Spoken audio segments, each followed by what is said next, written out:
Мислам дека ти си вака и најстручен и компетентен да кажеш како изгледа јавањето, односно водењето на коњот. Тука треба да има еден спој, една синхронизација меѓу јавачот и коњот, зашто двајцата сте надпреварувачи. И од двајцата зависи конечниот резултат. Не може да кажеш коњот беше супер, затоа победи. Мора и јавачот да е на тоа ниво супер, за да се постигне еден врвен спортски резултат. Тоа малку да ни го опишеш, водењето на коњот и како се усогласува тој ритам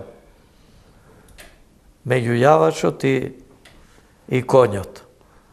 Многу е важно да биде јавачот квалитетен и коњот, избор да се направи за скокачки предиспозиции. Не може секој конј да биде скокач, да кажеме.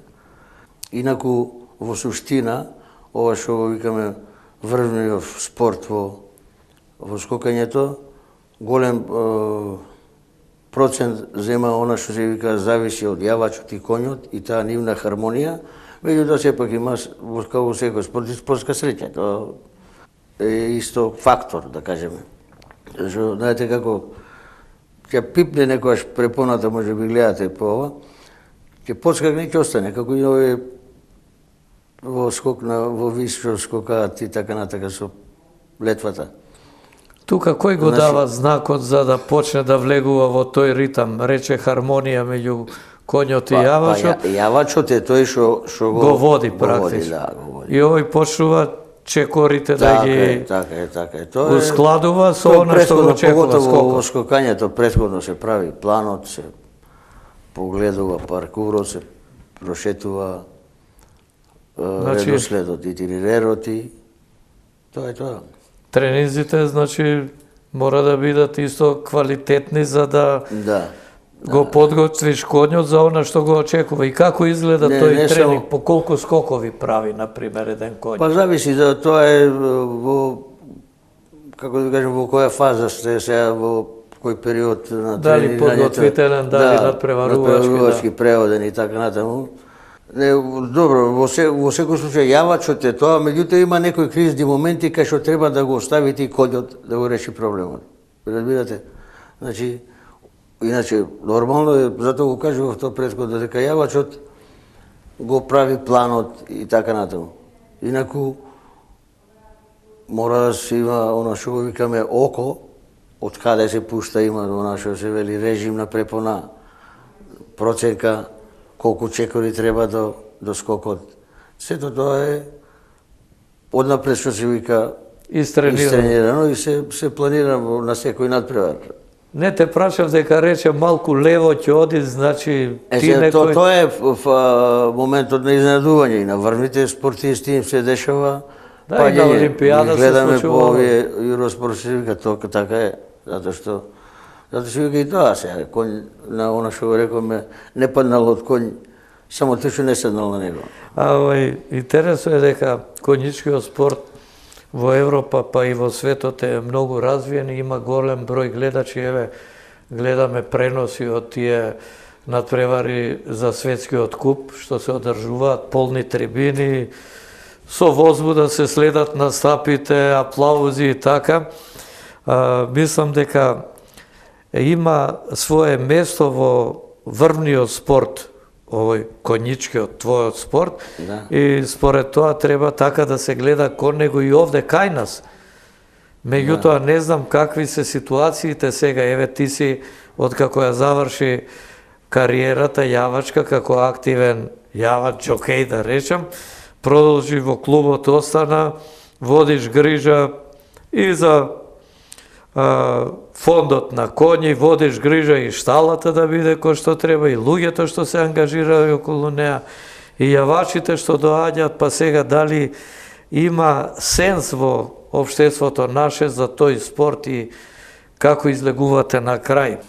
Во клубот сум бил и во спортско-техничките комисии, во управата, во Сојузот поранешен коњички на Македонија исто така, во Конјичкиот сојуз, член на председателството на Конјичкиот сојуз на Југославија, да. за дата, обово еден мандат 78 82 и вака го правам ретроспектива сум како да речам во себе си исполнен зашо секогаш нешто сум допринесувал во овие работи. Еве од најголемото, ако почнеме во време на председателството на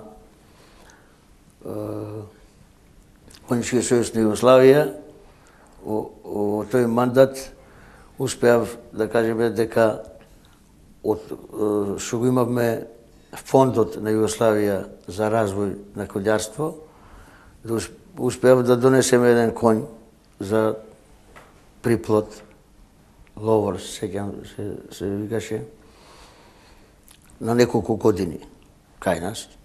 Од истиот тој после ловор, кога го враќаме, исто преку Конјичкиот сојуз на Југославија, добивме уште 2 коња за, ете, како што се неимари ромб и уште еден нервин за приплод од енглеска раса. Тој дури нервин е познати, оние беа фактори Казанова на времето, имаше конјичка лутрија, па се тоа делуваа така тие. Значи, тоа го извеам како важен момент. Исто така, во клубот учествувавме по низ цела Македонија за развој на конјичкиот спорт, да поново се оформат клубови, со одење во соработка со ова, како се вика, ветеринарнава служба и Министерството за земјоделие, се организира изложби на коњи и ние покажуваме употреба на коњот во спортски цели и имаше интерес да се оформат и други клубови во Кавадарци, кај Ергела, што беше таа Витачево, во Битола, во Зоолошката градина. Меѓутоа, после овој период, еве ова време што е сега некаде од крајот на 80-тите години, почна луѓето и приватни клубови да направат. Имаме еден напредок во таа смисла. Што се однесува до ова што зборувавме исто за нашава федерација, ја оформивме 2003 година. Веќе во федерацијата има 7 клуба што се активни, инаку вкупно се 8 дружени членки во Конјичката федерација. И тоа е еден дел, да кажеме, и таму на почетокот прв председател на федерацијата беше Димчо Јосифовски, што е најголемиот производител на виво сокови, да не е реклама. Па имаш и Вива Куп. Па тоа ми е зборот дека тој почна као федерација, иначе организацијата техничка е дадена Илинден, пошто тој исто така многу заслужен за спортот воопшто. И тој е исто од тоа време член Димче Водно, ние дека и он е Водно, така го викаме. И тоа ми е зборот дека сега федерацијата има база добра, напредна е клубот, односно клубовите, спортот во државата, бидејќи се повеќе се омасовува, сегде има членови, имаме активности, резултати. Имате и од машка и од женска популација, интересирање и кај тие и кај овие, да? Млади, во сите има школи за јавање. Значи, има веќе интерес, има напредок.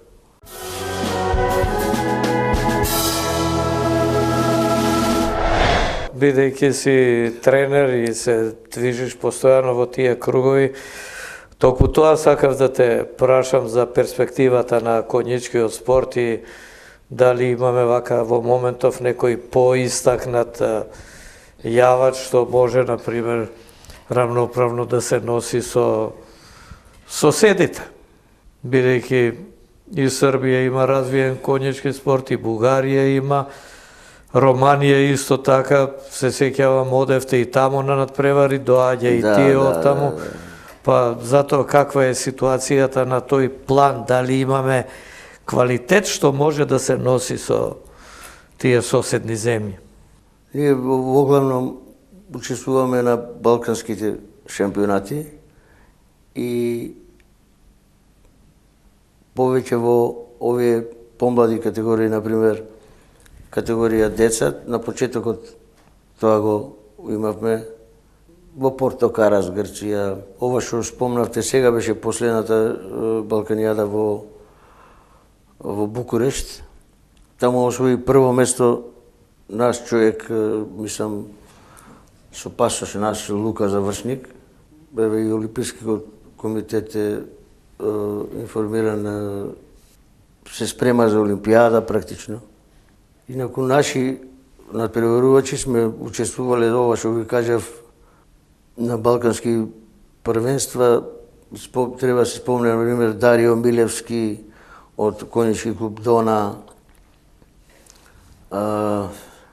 Грозановски од конјичкиот клуб Анималс, Сара Блажевска од конјичкиот клуб Процес. Сите они имаат учествувано во балканските шампионати.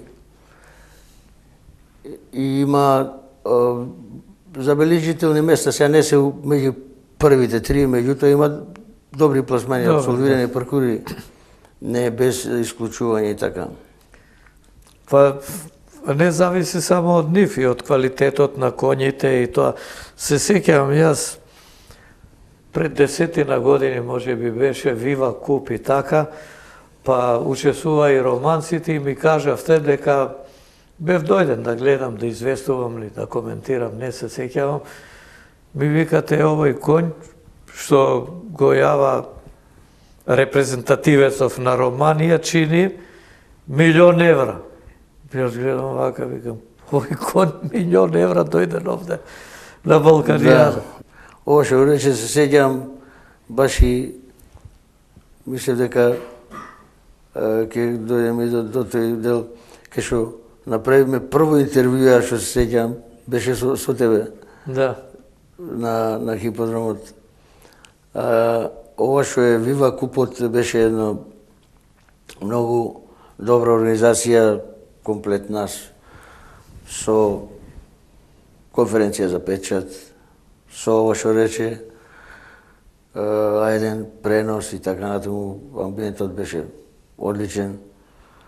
И мислам дека сите оставивме печаток како организација, дури и резултатски. Ова што ми праша околу цената на коњите, тоа е баснословни суми се даваат, еве и сега на Балканијада. Ова е еден од поевтините што го спомена. Да, на Балканијада, да кажеме, спомнуваат турци со 2 милиона вредност коњи, грци не знам колку, 3 милиона, а за овие па светски што се ептен баснословни суми има. Значи мора да се има и силна и квалитетна ергела, без тој фонд на квалитетни коњи не можеш да очекуваш нешто повеќе. Да. Тоа сакам да кажам, има интересирање за овој спорт. Еве сега, Љупчо, и вака кога разговарам со тебе покрај тоа што ми се враќаат мислите, ете и на тоа интервју ми се враќаат и на првите надпревари, и тогаш кога почнав да известувам од надпреварите, па се интересирав за пречките, ми остана во главата тој Оксер, и кога гледам дома и викаме ова е Оксер. Препанска трка или нешто. И со авион патувавме од Белград за Виена, одев на некој Надпревар ми се чини дека беше Европско првенство во атлетика во сала, во авионот, ама тогаш во млади години, Звонко Богдан.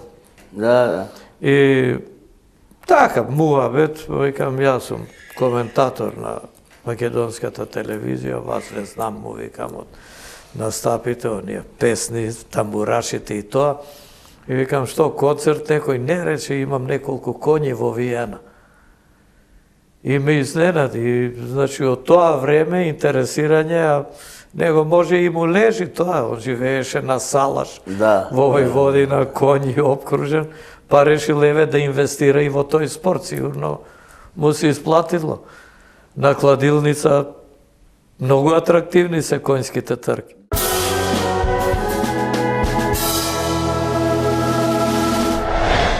А сега тебе да те запрашам, бидејќи ти си да не кажам вечно, ама навистина вечно во овој спорт, што мислиш, перспективата каква е, дали ќе има средства за да имаме вака една комплетна и квалитетна ергела со квалитетни спортисти, јавачи? Од кого зависи сето тоа? Дали само од вас што сте вклучени, а најмногу од сите нив ти во конјичкиот спорт, или пак пошироката општествена заедница? Тука треба, ми се чини, да се гледа на овој спорт и од стратешки причини, од стратешко значење, и полицијата и армијата. Дали имате некоја соработка со нив и така? Од секојаш сме имале соработка, и сега имаме соработка. Ова што кажа, мене ми е, како ти обяснам, сатисфакција, што околу перспектива, да не си давам голем значај сега, сатисфакција ми е што во сите овие клубови си учествувал? Не сум учествувал. Ја не сум мрнал од Илинден практично, ако го гледаме. Не, мислам со совети. Сега тоа ми е поентата, мои, да не кажам, ученици, современици, што сум во време на тренирањето, во сите овие клубови се или тренери, или јавачи, како да ти обяснам, значи, нема од тој аспект проблем, да веќе има и стручни лица и така натаму. И многу е важно што имаат волја луѓе, што се, ја ги викам, бизнисмени, се нови газди, да кажеме Владко Стефановски е во конјички дона во Радишани, Вамо Јахим Мур во Тристар, во Процес Роберт Блажевски, во Анималс, Анималс, Боби Гроздановски, овој што ви кажував, не знам дали ви стигнав да ви кажам, што беше, патем сега кажувам, прво коло шампион на Југославија, 84-та, второто коло падна на трето место, да не ја изгубам мислата, да не заборавам некој во клубовите. Жоглев Горан. Значи се вклучуваат. Димитров Трајче, да, има активност, нема, што се вика она порано, имавме, дали ќе обстоиме, нема да обстоиме, сега има напредок голем, нема. И мислам дека, не го спомнав, Вива, кај што е Димче, Јоцко исто таму, да ви кажам, Јоцко има 2 коња, Димче има 2 коња. Да, и се грижат за нив, негата е комплет. Имаат професионални јавачи и така натаму. Нема зима меѓу месечини. Ова што... А од надпреварувачкиот дел да излезе малку, гледаме една фотографија, ќе ја видат и гледачите, ти со коњот на сред плоштад. Што беше тоа? Тие беа, не зборувавме за тие работи, може би мене, онади концентрацијата на некои делови, меѓутоа, тие се активности што биле уште од времето програмава на клубот, и со соработка со градска совка и со републичката на времето. Парадиравте со коњите низ град, во парк и така. Тоа е, ние сме правеле и нови години, ако се сеќавате, например, кога почна на площад да се коњите секогаш биле присутни, што се вика, сме скокале пречки тука позади кај стадионот, овој на площадот. Значи, ова фотографијата што спомнат, значи, тие 13 ноемвриските ослободување на Скопје, секогаш сме правеле патрулирање. 22 децембар, денот на поранешната армија, и исто така, дури сме се облекувале во војнички овакви униформи, со патроли така, носење на пошта на одредени адреси, значи патролно јавање во служба како носење пошта. Секогаш сме одржувале тие традиционални, ја не е на одме да спомнам, да кажем, као Олимпискиот комитет, се сеќаваш кога го донесе Словенецот? Не, Самаранч беше овдека. Да, па тамо во театар со коњите бевте. Господин Топурковски, кога ја тука донив, кога видов како стана Самаранч, кога ги виде коњите, учествуваа сите олимписки спортови. Бокс, борење, сите овие олимписки спортови што има кошарка и така натака, и кога виде коњиве, си знае во живо. А девојчиња долека кога да шетаат паркур да гледаат, облечени во туристски униформи и така натака. И тоа е исто добра манифестација правила и во Сарај по повод 8 септември, имаше една традиција и таму сме одели со коњите. Значи, коњиве... Да, не само за тие препонски трки, туку за повеќе манифестации, на тој начин ги анимирате се афирмираат младите. И млади се, вакво, да не кажем околу филмовите што се снимаат, или у представи идел исто конј. Не е на одме да спомнеме ова што се бадникови, што ги прават бадничарско здружение, првите почетоци, коњски Вилим одеше во придружба на кумот бадничар што се возеше со пајтено. Од дома до тука, од тука до... Без коњите не можеш. Да. Има многу активности што се поврзани со коњите, односно кај што и коњите. А јас ќе додадам дека и имаш многу доживувања во својата кариера и натаму остануваш со овој спорт. И мислам дека е добро тоа вака и тоа одржува и тоа ти едноставно љубов, не можеш без конјичкиот спорт, секогаш си тука, хиподромот, Илинден, тренинзи и така. Точно. Еве доаѓа и крајот од нашиот разговор, за нашите гледачи да кажам дека тоа беше еден од нашите први коњаници, Љупчо Пупаковски.